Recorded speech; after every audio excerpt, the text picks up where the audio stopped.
maybe I could at least look things over. I said, sure, that'd be good. Dad leaned over and gave me a kiss on the cheek.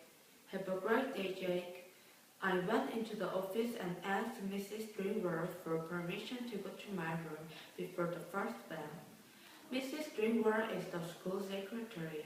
She's a good person to know, even though Mrs. Carp is the principal. I think Mrs. Drinkwater runs my school most of the time, because if you want to find out anything, you talk to Mrs. Drinkwater, unless you're in trouble. Then you talk to Mrs. Carp. When I got to my room, Mrs. Neville was sitting at her desk using a calculator.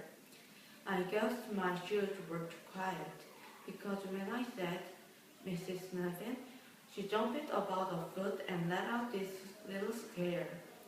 Oh, it's you, Jake. That gave me a fright. I said, sorry, Mrs. Neville, but I have to talk with you. You know Billy, my friend is Mrs. Fuller's class. I want to be partners with him for the science fair. Mrs. Neville frowned.